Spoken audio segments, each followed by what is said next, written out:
अपने पसंदीदा शो के फुल एपिसोड देखने के लिए अभी डाउनलोड करें दंगल प्ले ऐप।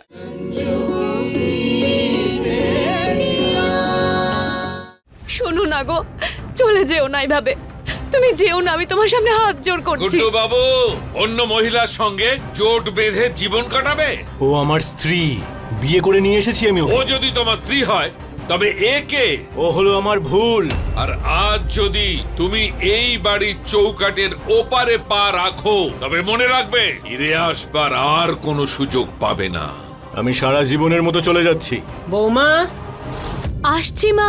আমি আরেকটু পরে নিয়ে তারপরে খাবার খাবো। নিয়ে এসেছি ঠাম্মার আদেশ অনুযায়ী গরম গরম খাবার। চলে এসেছিস মাকে সাহায্য করতে? টিয়া আর মুস্কান যে কোথায় গেল? আরে বাড়ি যাওয়ার এত তারা কিসের? চকলেট খেয়ে নে আর চলে যা। চল পালা। আমি কিন্তু ছাড়বো না, দেখে নেবো সবাইকে। মেরে মেরে কি দশা করেছে আমার ছেলেটা। আর স্বামী ত্যাগ করা মহিলা নিজের 4টে মেয়েকে নিয়ে যদি এই সমাজে থাকে তাহলে এসব দেখতেই হবে। কি বললেন? মুখ সামলে কথা বলবেন। আপনার সাহস কি করে হলো আমার মাকে এই নোংরা কথাগুলো বলার? হ্যাঁ, আরে এটা কি ধরনের ব্যবহার বুলবুল? মা, ওনার ব্যবহারটা দেখতে পাচ্ছ না? চুপ। তুমি বলছো তাই আমি চুপ করছি এবার। বারে বা, আমার ছেলেকে মেরে শান্তি হয়নি, এবার আমার ঘাড়ের উপর চড়বে মারার জন্য। দেখলেন তো মাসিমা আপনার বাড়ির শিক্ষা। যদি ওদের বাবা থাকতো তাহলে মেয়েগুলো এরকম হতচ্ছাড়া হতো না। চুপ করুন আপনি।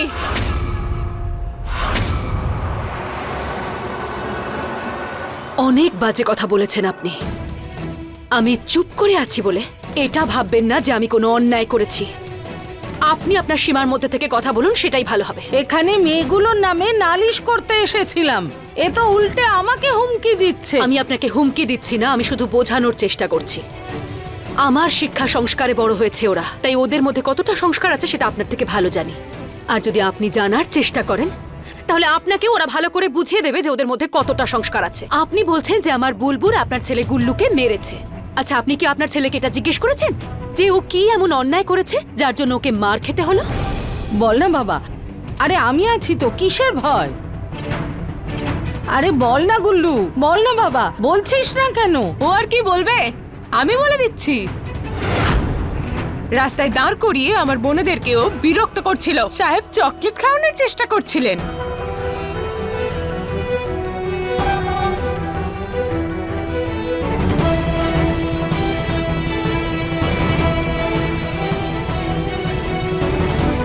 বিমলা দেবী, একটু আগেই আপনি আমাকে কথা শোনালেন না যে আমার বাড়িতে কোনো পুরুষ থাকে না, তাই আমি আমার মেয়েদের ভালো সংস্কার দিতে পারিনি। আপনার বাড়িতে তো দুজন পুরুষ আছে, তাই না? তাও আপনার গুল্লু এরকম কাজ কেন করলো? আরে কি এমন ভুল করেছে আমার গুল্লু? আরে চকলেট খেতে বলেছে শুধু, ওর সঙ্গে পালিয়ে যেতে তো আর বলেনি।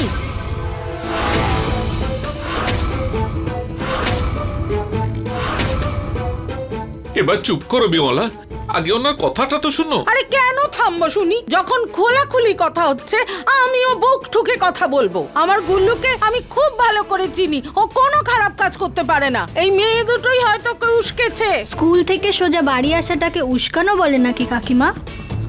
টিয়া আর আমি কিচ্ছু করিনি। রঞ্জু দেবী, আপনার মেয়েরা কোনো দোষ করেনি, আমাদের গুল্লুরই যত দোষ। আমি এই ব্যাপারে খুবই লজ্জিত।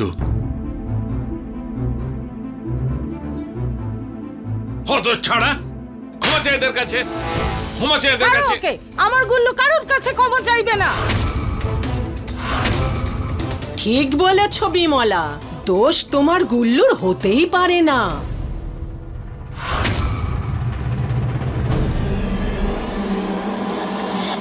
দোষ তোমার। আরে তোমার স্বভাবটাই এরকম।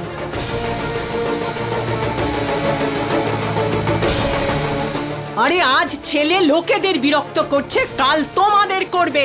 এই সমস্যা তোমাদের দুদিক থেকেই হতে পারে, এটা বুঝে নাও। বোঝো, এবার ওনার কথা শোনো। আরে এখানে তো দেখছি গোটা পুকুরটাই ফুটো হয়ে গেছে।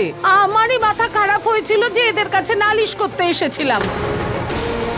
তুই ছেলে বলে ওদের চক্ষুশূল হয়ে গেছিস রে। ওদের ছেলে নেই তো তাই। চল, 4-4টে মেয়ে তো তাই এই অবস্থা।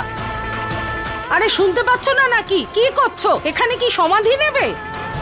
চলো।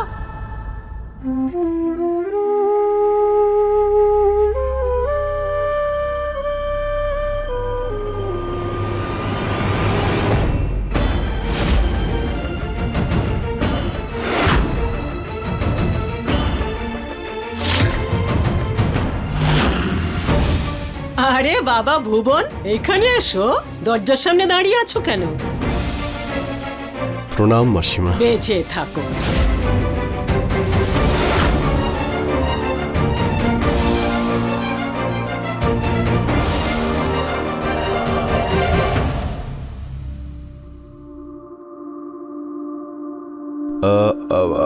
মাসিমা, এইসব কি হচ্ছিল? কি কারা এরা? আরে কিচ্ছু না, এই পাড়াতেই ওখানে থাকে। রাস্তায় চলতে চলতে বদমাইশি করছিল, তো আমাদের এই বুলবুলি এসে ওকে খুব করে দিয়েছে। হ্যাঁ হ্যাঁ হ্যাঁ, আমি সব শুনছিলাম ওই দরজার পিছনে দাঁড়িয়ে। বৌদি, ওই গুড্ডু দাদা এই মাসের এই খামটা পাঠিয়েছেন।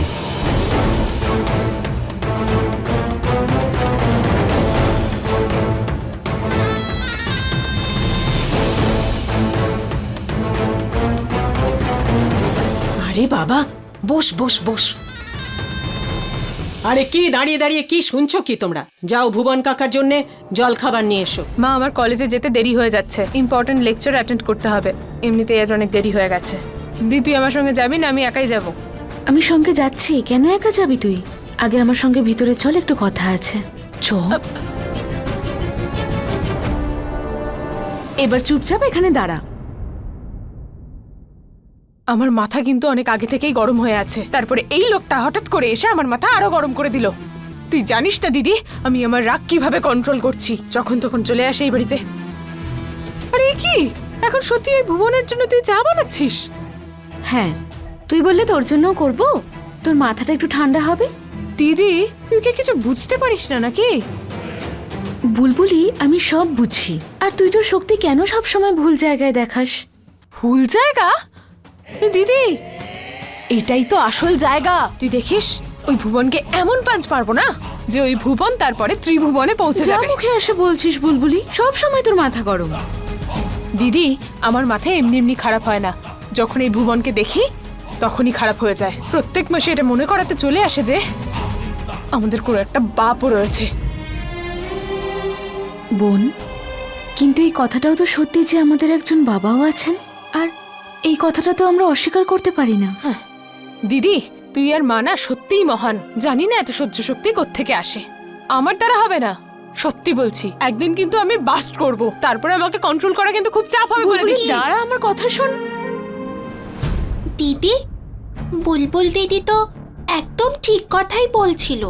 দিদি, একটা মানুষ যে প্রতি মাসে শুধু টাকা পাঠায় এই কারণে যাতে উনি আমাদের আর আমাদের বাড়ির ওপর নিজের অধিকার দেখাতে পারে।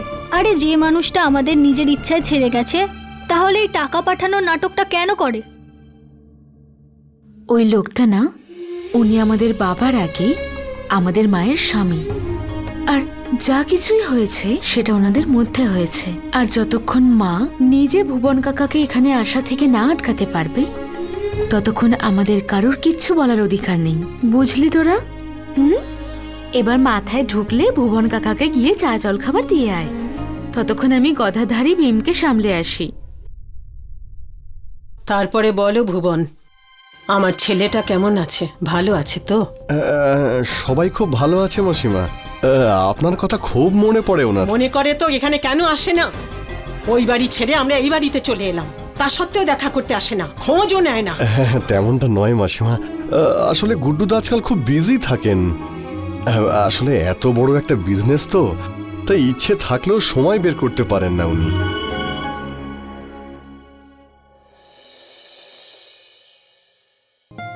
মা, আমার কলেজ যেতে লেট হয়ে যাচ্ছে, আমি আসছি। হ্যাঁ মা, তুমি কলেজে যাও। মাসিমা, আমি শালু মায়ের ব্যাপারেই কথা বলতে এসেছি।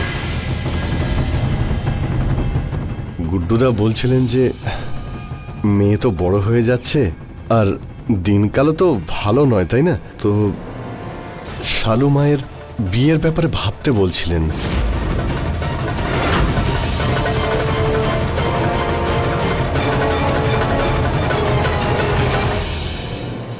কি বলছো? আরে উনি তো বাবা, সেই জন্য চিন্তা তো হয়ই ওনার। মা, এসব কি বলছেন উনি? দেখেছো বৌমা, আমি বলতাম না আমার ছেলেটার সব দিকে খেয়াল আছে। দেখো, তুমি চিন্তা করার আগে শালুর বিয়ের জন্য ও ভেবে মরছে।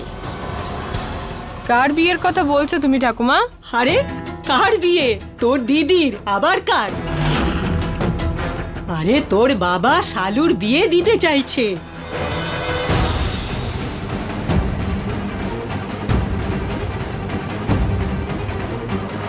এ তো অদ্ভুত ব্যাপার দেখছি। যেই বাপ নিজের সন্তানদের মুখে দেখলো না কোনোদিন, সেই বাপ তার সন্তানদের বিয়ের জন্য চিন্তা করছে এখন। কি দারুণ ব্যাপার। ভাগ্যিস আমি এখনো পর্যন্ত কলেজে যাইনি, নয়তো এই গল্প তো আমার ঝুড়ি থেকে বেরিয়েই যেত। চুপ কর বুলবুলি, তোর এই ফটর ফটর কথাগুলো সব জায়গায় বলা বন্ধ কর। সব ক্ষেত্রে তোমার কথা বলার দরকার নেই, বুঝেছ? তুমি কিছু মনে করো না, এই মাথা মোটা না যা খুশি বলে দেয়। মা, তবে মাসিমা, গুড্ডুদা শালু মায়ের জন্য একটা ছেলে পছন্দও করেছেন। আরে কি বলছো কি তুমি? ছেলেও দেখেছে? এ তো খুব ভালো কথা। পরিবারও ভালো আর সম্পত্তিও আছে। হ্যাঁ মাসিমা, খুবই বড় পরিবার। আর এই শহরেই থাকেন ওনারা। ওনারা কিছুদিন হলো এই শহরে এসেছেন। ছেলে কিন্তু খুব ফর্সা, দুজনকে খুব ভালো মানাবে। আর সবচেয়ে ভালো কথা কি জানেন, এই ছেলেটার যে বাবা না, উনি তো গুড্ডুদার ছোটবেলার বন্ধু। ওনার নাম হলো বাচ্চু পান্ডে, আর উনি হলেন একজন খুব বড় ব্যবসায়ী। আরে বাবা, এত ভালো সম্বন্ধ, এই ক্ষেত্রে দেরি করা উচিত হবে না। ওদের বলো আমরা গিয়ে আশীর্বাদ করে আসবো। গুড্ডুদা এটা শুনলে খুবই খুশি হবেন। ছেলের বাড়ির লোকেরা কালকেই দেখতে আসবে। আরে এ তো আরো ভালো কথা, আমরা তো এটাই চাই। আরে ভালো কাজে বিলম্ব করা উচিত হবে না, কি গো বৌমা?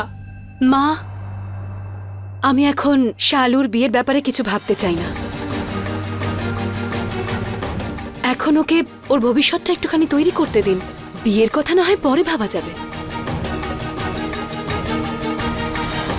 হ্যাঁ বৌদি,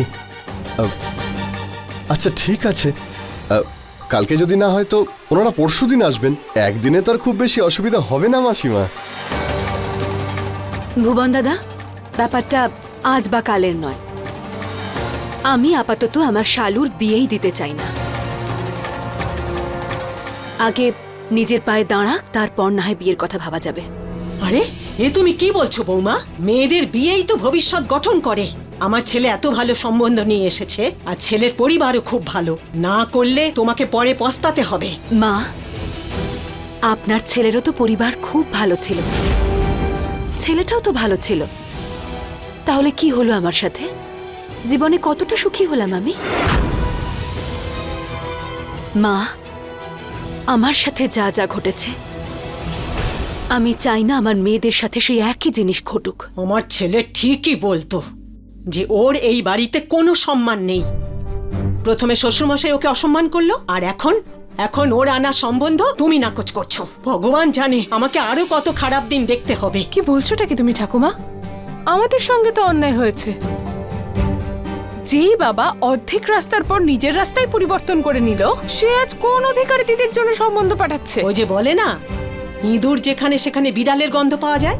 এখন তোমার কাছ থেকে আমাকে এইসব শিখতে হবে। আর কি, আজ থেকে আমার আর কোনো মতামত নেই এই বিয়ের ব্যাপারে। তোমার যা ইচ্ছে তাই তুমি করো। আরে মা, ভুবন দাদা, আপনি আমার তরফ থেকে এই বিয়েটা নাই ধরে রাখুন। ছেলে হয়তো ভালো, বাড়ি পরিবার সবই ভালো, কিন্তু আমি আপাতত আমার শালুর বিয়েই দিতে চাই না। ওকে এখন পড়াশোনা করতে হবে, ওর ভবিষ্যৎটা তৈরি করতে হবে, তারপর বিয়ের কথা ভাবা যাবে। বৌদি, আরো একবার ভেবে দেখুন না। অনেক ভেবে চিন্তেই কথাগুলো বললাম।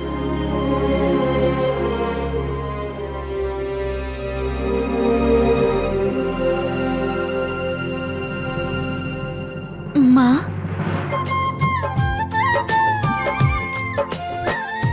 ছাড়, অনেক হয়েছে ভালোবাসা। रंजू की बेटियां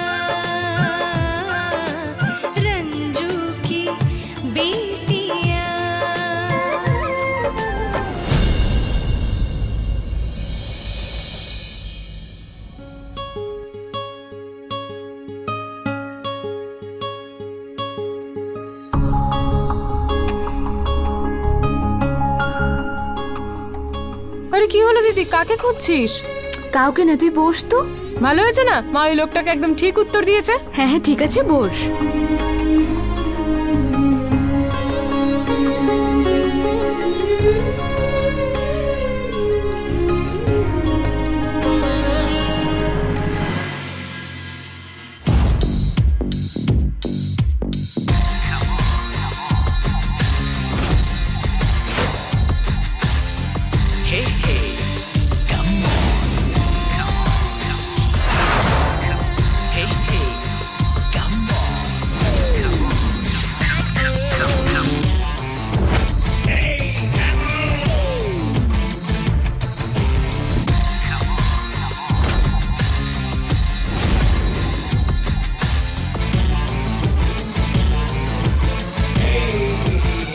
না, এসে গেছে এরা বাইক নিয়ে এখানে।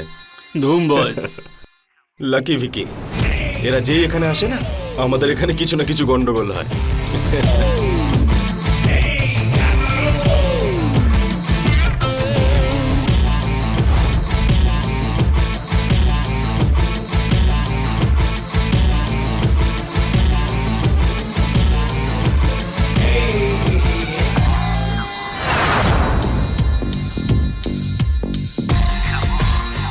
Lucky Vicky, come on boys.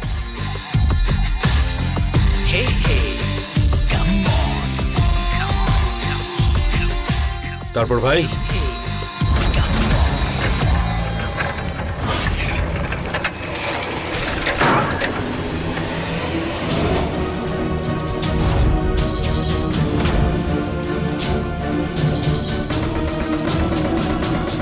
দাদা দাদা দাদা ভুল করে পড়ে গেছে দাদা। দাদা দাদা দাদা ভুল করে পড়ে গেছে দাদা। দাদা আমি ইচ্ছা করে করিনি এটা দাদা। এই তোর এই সস্তা সাইকেল নিয়ে আমাদের 2 লাখ টাকার গাড়িতে টাচ কি করে করলি তুই? ভুল করে পড়ে গেছে, ভুল করে পড়ে গেছে দাদা, ভুল করে পড়ে গেছে। হ্যাঁ, ভুল করে হয়ে গেছে দাদা। এই কেউ ওকে তুলতে আসবে না, ভুল হয়ে গেছে।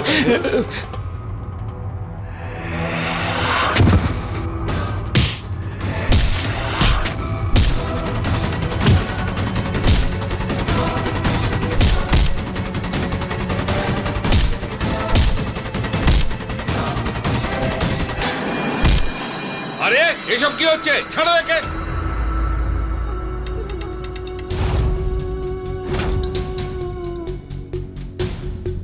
তোমরা ভাবো কি নিজেদের এভাবে কাউকে মারে কখনো? এই শিক্ষা দিয়েছে তোমাদের বাবা মা? এখানে পড়তে আসো না গুন্ডামি করতে?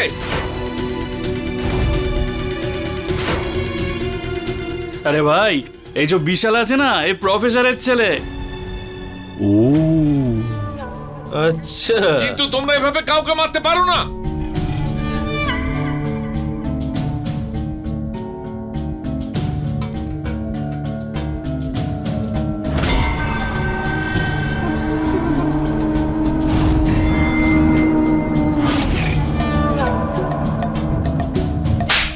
এইভাবে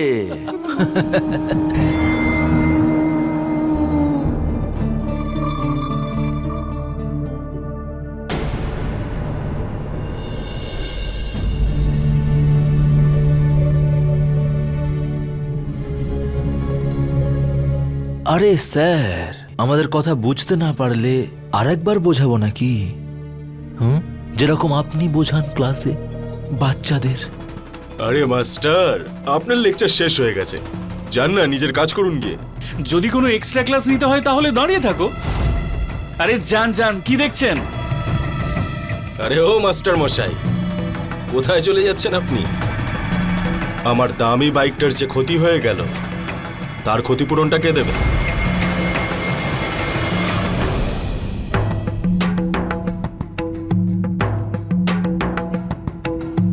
এগুলো আসল তো স্যার? তোমরা কিন্তু ঠিক করছো না। তোমাদের এগেইনস্ট আমি কমপ্লেইন করব। আরে করুন না গিয়ে কমপ্লেন। আপনি যদি বলেন তো আমরাই আপনাকে সাহায্য করি। মাস্টার মশাই, মিশ্র বাবুর ছেলে আমরা। প্রিন্সিপাল থেকে পুলিশ অবধি কেউ আমাদের টাচও করতে পারে না। যান। আমি দেখে নেব তোমাদের। নিশ্চয়ই। চোখ খুলে ভালো করে দেখবেন মাস্টার মশাই, মাস্টারই ফলাতে এসেছে। আরে তোমরা সবাই হাসছো কেন? যে যার কাজ করো গিয়ে। হাই মিতা, কেমন আছিস তুই? আমি ভালো আছি, তোর জন্যই অপেক্ষা করছিলাম। আচ্ছা, আজ এখানে এত ভিড় কেন? ওই সেই রোজকার একই ঘটনা, লাকি আর ভিকির। কিন্তু আজ ওরা বড্ড বাড়াবাড়ি করেছে। আজ ওরা প্রফেসর সিনা আর ওনার ছেলে দুজনের সাথেই ঝগড়া করেছে। সত্যি রে, ওদের দুজনের ঔদ্ধত্য বেড়েই চলেছে। জানি না কিভাবে বড় হয়েছে ওরা। দেখবি একদিন ওরাও বিপদে পড়বে। একদিন কি, যেদিন আমার সঙ্গে লাগবে সেদিনই শুধরে দেবো ওদেরকে। হ্যাঁ, তুই সারা পৃথিবীর লোককে শুধরে দিবি। চল, ক্লাসের টাইম হয়ে যাচ্ছে।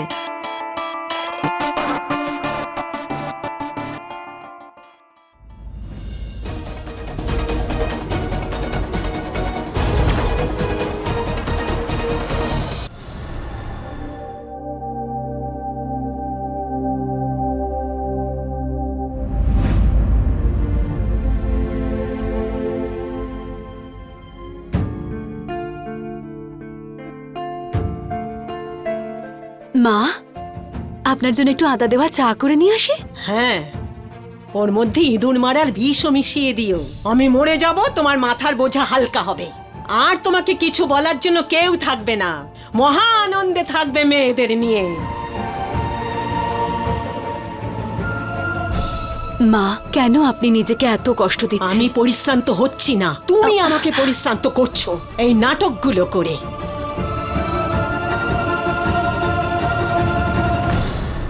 তুমি বলতে না আমার ছেলে তোমাকে ঠকিয়ে চলে গেছে, কোনো খোঁজ খবর নেয় না। এখনো যখন নিজের দায়িত্ব পালন করার চিন্তা করছে তখন তুমি সেই ক্ষেত্রে বাধা হয়ে দাঁড়াচ্ছ।